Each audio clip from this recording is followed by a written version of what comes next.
been affected at one time and where so much ground has been covered. The scale of the catastrophe, as you saw, is more than existential.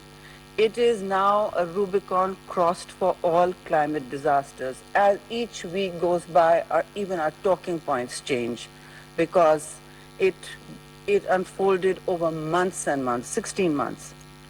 So we're here, we're gathered here, thank you very much, to reboot your compassion, simply because the numbers are too staggering to service for any country alone. This ongoing crisis on this ground zero of climate emergency is really about many multiple complex challenges.